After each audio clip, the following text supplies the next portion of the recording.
পকোড়া উপকরণ নিয়েছি ধনেপাতা কুচি, আদা কুচি, লঙ্কা কুচি, বেসন, কর্নফ্লাওয়ার 1 টেবিল চামচ অ্যারারুট, স্বাদ মতো লবণ, একটু স্বাদ মতো চিনি। এবার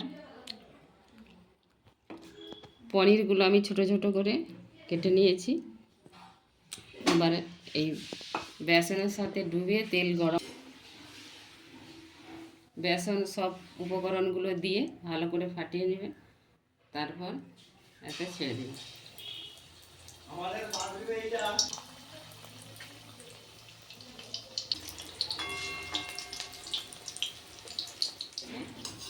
আমি এবার তুলে নিচ্ছি, যে লাল লাল হয়ে গেছে।